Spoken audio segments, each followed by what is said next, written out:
and release energy from there. Electrons are given to NAD and FAD. And here, the carbon and oxygen in the pyruvate are used to produce carbon dioxide. So let's look at here. If you look at the Krebs cycle, now we're going to need acetyl-CoA together with pyruvate to enter the Krebs cycle. Okay, ATP is produced. At the same time, carbon dioxide is produced. So that's one of the byproducts. So it happens in the mitochondria. So here's a lot of steps. Here's the Krebs cycle. Okay, acetyl-CoA needs to come in. Okay, you can see some of the byproduct will be CO2. Okay, FAD will then, here you'll end up with 8 NADH. So we got an H and 2 FADH2. Okay, so here's a FAD. Here it is. Okay, here you can see NAD becomes NADH. Okay, here again. And so ends with that. On 2 ATP can use 6. Can be used. 6 CO2 will be released. So this one byproduct again will blow it out. Well, the blood will carry it to the lungs, and it will blow it out that way. So here the last phase will be the electron transport chain, which you see it'll be here. Okay, it'll be here.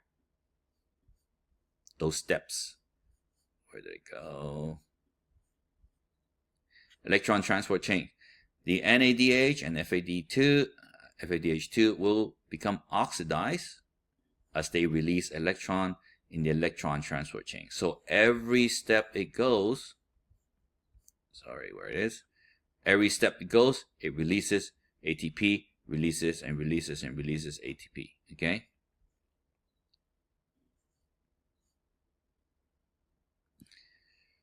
The energy of these electrons will be used to make lots of ATPs, okay? And the low energy electron will be given to the oxygen to produce water, which is oxidative phosphorylation. So again, you will also see, you will also see water is released here, okay? In the electron transport chain. So here is the electron transport chain, okay? You'll see the NADH here, okay, knocks off a hydrogen. Okay, of course you don't need to know this chart, okay, but it's quite complicated. I'll show you a video of how the ATP is produced. So here's ADP, it's only got 2 phosphate, okay, then it becomes, when the hydrogen comes in, it'll turn into an ATP, okay, and of course it will produce water. So how much can be made? 2 in the glycolysis. Okay. The total that I can make from here, it'll be 32 to 34 ATP. Okay. So total, around 36 ATP per glucose. Okay. So again, it has to go through glycolysis. It will make 2 pyruvate acid. Okay. And it's going to convert into acetyl-CoA and go into the Krebs cycle. Krebs cycle will make a lot of NADH and FADH, and this is when it comes in, going through the electron. Here's the electron transport chain, and there it is, releasing more and more ATP. So that's how it works for the electron transport chain to make glucose. Okay, so that was glycolysis, and now we're going to make glucose. So that was what we saw earlier, was breaking down glucose. Now we're going to build up glucose. So gluconeogenesis is not just the reverse of the this one. It's not just the reverse of this one. Okay, so you start with pyruvate or lactate, glycerol, which is a fat, okay, alanine or glutamine, and it is done by the liver. Whenever your body is fasting or things is in a fasting mode, it doesn't have any more sugar coming in, okay, or low carb diet, because the reason we need glucose is because our brain can only use glucose for energy. Okay. Of course, now with more research, now people do ketosis, and they say it's a better form of ketones. When you're in ketones, it's a better form of fuel for the brain. So, but we're going to touch on that a little bit. So one of them, remember, it is stored, when you have a lot of sugar, it is stored as lipid or fat. Okay. You either eat these, or the adipocyte and the hepatocyte will make them. Okay. Like you will make the fat, or you eat the fat. Okay. When you eat them, most of them digestion occur in the small intestines. Okay. Remember, we saw lipase and biles, they absorb into the lacteal. Okay.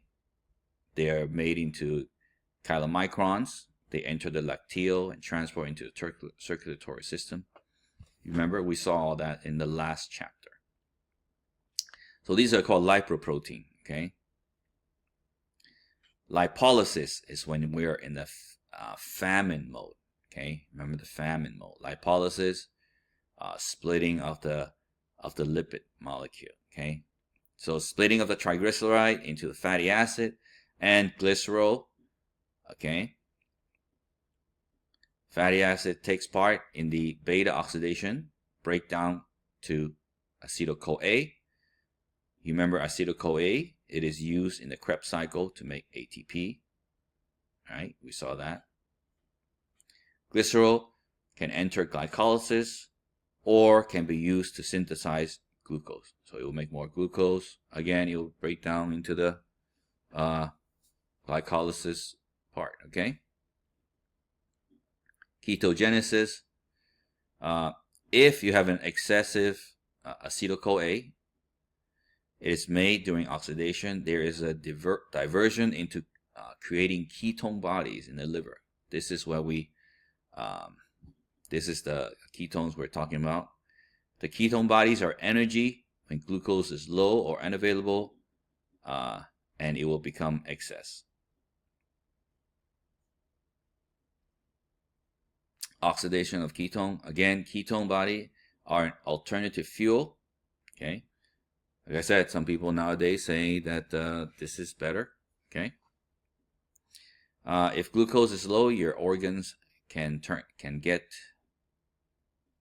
use them and to get ATP. Okay. If is produced faster than is used, when it's too much, it's of course no good. The acetone is exhaled, and then you will result in ketoacidosis, which some diabetic people have when they don't have enough food. And then their breath will smell like acetone, a fruity kind of smell as well. So then you need to give them something to eat. Lipogenesis, again, if you split this word apart, is making fat. Okay, when you are in a feasting mode. When you have plenty of glucose, the acetyl-CoA generated by the glycolysis can be converted into fatty acid, triglyceride, cholesterol, and steroids, and bile and salt. Okay. Protein metabolism.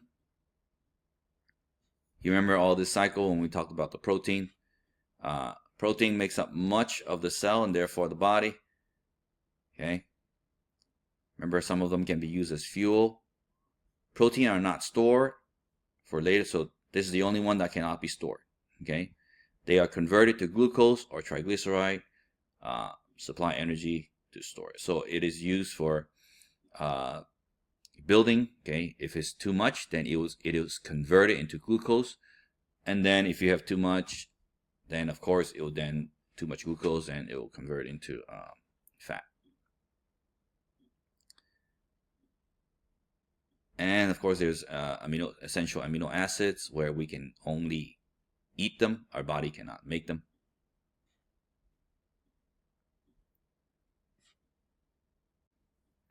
So you remember when we eat protein, okay, it goes into the stomach.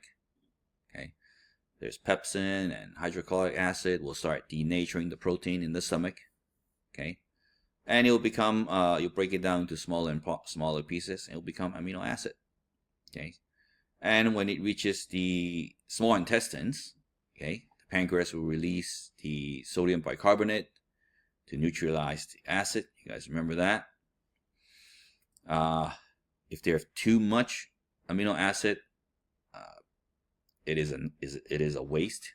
Okay, that's why we pee it out. Okay, otherwise it will be toxic. Most of them will then enter the urea cycle. Okay, it is eliminated then by the kidney. Okay, many are used by cells. Excess in the blood becomes glucose, ketones, or decompose, producing amino acid, producing ammonia.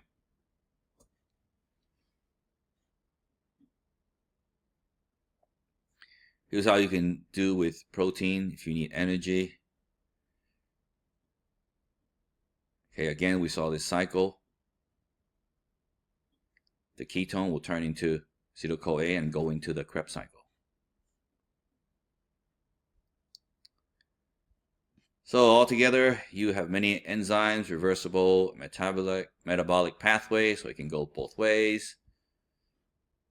Energy flow, catabolic to release, and anabolic is to store. So that's the main thing for this metabolism chapter. So again, metabolic state of body. You do not eat all the time, but you need energy all the time, right? Decision is made by the liver, muscle, and adipose tissue. So I have identified as this reality as feast and famine. Remember, we're always in a feasting or famine state.